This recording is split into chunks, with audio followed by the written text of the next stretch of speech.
एक strategic operation जो भारत ने 40 साल पहले किया था, उसका नाम था ऑपरेशन मेघदूत। कुछ ही दिन पहले भारत ने ये ऐतिहासिक जो जीत 40 साल पहले हुई थी उसको मनाया। ये कामयाबी थी रक्षा के फील्ड में, और इस कामयाबी में हमने पाकिस्तान को चकमा दिया और उसकी बदनीयति को हरा दिया था। पाकिस्तान की बदनीयति थी सियाचिन को लेकर। सियाचिन जो कि लद्दाख यूनियन टेरिटरी का एक हिस्सा है और काराकोरम की जो पहाड़ियाँ हैं उनमें स्थित है। उन पहाड़ों की ऊंचाई 25,000 फीट के ऊपर है और ये पहाड़ हमेशा बर्फ़ की एक मोटी सी चादर में लिपटी रहती है। ये एरिया लाइन ऑफ कंट्रोल यानी LOC के उत्तर दिशा में है, वहाँ से शुरू होती है और ये जहाँ LOC ख़त्म होती है पॉइंट NJ 9842 से शुरू होती है। ये एरिया 1984 तक खाली था और इसको लेकर कोई लड़ाई झगड़ा नहीं था। इसके बारे में भारत और पाकिस्तान ने कोई फ़ैसला नहीं लिया था, जबकि 1972 में शिमला एग्रीमेंट के तहत सारी सीमाएं तय की गई थी। इसके बारे में कोई फ़ैसला इसलिए नहीं लिया गया था क्योंकि ये माना गया था कि यहाँ इतना कोई नहीं आएगा, क्योंकि पहाड़ इतने ऊंचे हैं, ख़तरनाक हैं और ठंड क़यामत की है। यहाँ का टेम्परेचर -50 तक नीचे चले जाता है। लेकिन 1980 के आसपास पाकिस्तान अपने बदनीयती इरादे दिखाने लगा। वो इस एरिया को अपने मैप्स में दिखाने लगा। साथ ही भारतीय इंटेलिजेंस को पता चला कि पाकिस्तान दूसरे देशों में कुछ ऐसी चीज़ें खरीद रहा है जो ऊंचे पहाड़ों में काम आती हैं। उसके साथ ही पाकिस्तान ने कुछ लोगों को, झुंड को सियाचिन भेजने लगा।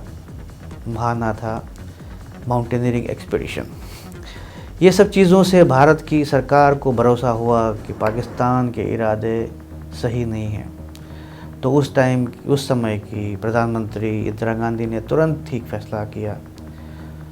उन्होंने भारतीय सेना को सियाचिन पे कूच करने का हुक्म दिया। हुक्म ये था कि इससे पहले कि पाकिस्तान कुछ हरकत करे, भारतीय सेना सारे ज़रूरी जगहों पे कब्ज़ा करे सियाचिन में।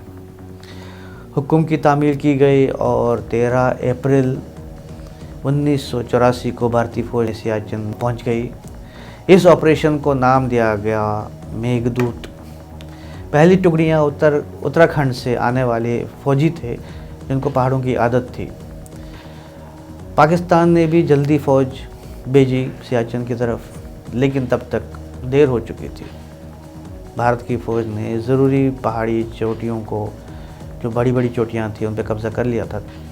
पाकिस्तान फ़ौज ने हमला बोला, जंग हुई, लेकिन भारत की फ़ौज को वहाँ से हिला न सकी। पाकिस्तानी फ़ौज को सियाचिन की पहाड़ियों के नीचे वाले हिस्सों में ही रहने की संतुष्टि करनी पड़ी। उसी के साथ 110 किलोमीटर लंबा बॉर्डर का हिस्सा बना। इसका नाम पड़ा एक्चुअल ग्राउंड पोजीशन लाइन यानी AGPL शॉर्ट फॉर्म में।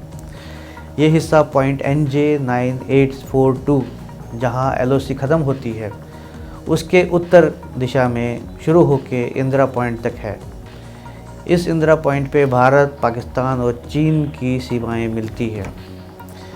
इस वारदात के बाद पाकिस्तान ने कई बार कोशिश की भारत की सेना को वहाँ से हटाने की, कई बार हमले किए, लेकिन हमेशा हार का सामना करना पड़ा। इन लड़ाइयों की वजह से सियाचिन को दुनिया का सबसे बड़ा, सबसे ऊंचा लड़ाई का मैदान नाम दिया गया, यानी वर्ल्ड्स हाईएस्ट बैटलफील्ड। हमारे रक्षा मंत्री राजनाथ सिंह ऑपरेशन मेघदूत की 40वीं सालगिरह वहाँ पे तैनात फौजियों के साथ मनाने के लिए हाल ही में सियाचिन गए। उन्होंने वहाँ कहा कि फ़ौजी सियाचिन में तैनात होके देश की रक्षा करते हैं, वो देवता से कम नहीं। ऑपरेशन मेघदूत सन 84 में, अप्रैल सन 84 में शुरू हुआ और इससे पहले भारतीय सेना लद्दाख में थी और पेट्रोलिंग वगैरह उस एरिया में जाया करती थी, लेकिन हमने फिजिकली इस एरिया को कभी ऑक्यूपाई नहीं किया था। क्योंकि इसका जो सृजन है, अगर आप देखें, जो इल डिजाइन्स थी पाकिस्तान की, वो सन 60 से ही शुरू हो गई थी, 1960 से।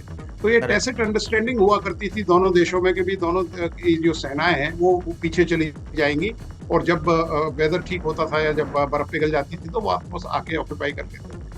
लेकिन भारत की इंटेलिजेंस को इसकी दाद देनी पड़ेगी कि उन्होंने इस चीज को समझा, और हमने जाके अप्रैल 1984 में ऑपरेशन मेघदूत के तहत यहाँ अपने ट्रुप्स भेजे। और उस समय northern army commander lieutenant general BKN Chhibber साहब हुआ करते थे, और उनका एकदम ये टाइमली और एकदम स्विफ्ट एक्शन था, और हमारी ट्रुप्स वहाँ पहुँच गए, एंड पाकिस्तान एंड चाइना दोनों ही बिल्कुल एकदम आश्चर्यचकित रह गए थे। जो सक्शगान वैली है और अक्साई चिन है, उसके बीच में ये है, और किसी जमाने में इसे बफर जोन माना जाता था। लेकिन जिस तरह की चाइना की डिजाइन थी कि साहब हम इसको कैप्चर कर लेते हैं, क्योंकि जो काराकोरम हाईवे है वो भी इसको ओवरलुक करता है, तो भारत ने ये सोचा कि अगर चीन और जिस तरह से चाइना और पाकिस्तान का कोल्यूशन चल रहा है, और ये काफी दिनों से ये इसकी सोच चल रही है, जैसा मैंने आपको बताया 1960 से है, तो पाकिस्तान चाइना की मदद से चाहता था कि इस पे वो कब्जा कर ले, लेकिन और जियाउल हक के टाइम में ये हुआ था, और उनके जो कोर कमांडर्स थे वो उनको ब्रीफ करते थे कि साहब ये सॉफ्ट वैली है इंडिया की, अगर हम यहाँ कंट्रोल कर लेते हैं, क्योंकि कई हमले हुए हैं और कई फियर्स बैटल वहाँ किए गए हैं। अगर आप देखें, सबसे बड़ा चैलेंज है कि जो वहाँ की टेरेन है वो बड़ी इनहॉस्पिटेबल है, बहुत खराब। पहली बात ऑक्सीजन की कमी है, दूसरा वहाँ पूरा बर्फ रहता है 12 महीने, और वहाँ मूवमेंट बड़ा मुश्किल है, और एवलांचेस वगैरह आते हैं, और कई बार आप देखिए वहाँ ऑक्सीजन की कमी होने के कारण रात को जवानों को सोने में दिक्कत होती है, तो उन्हें हर 2 या 3 घंटे बाद एक्सरसाइज करना पड़ता है।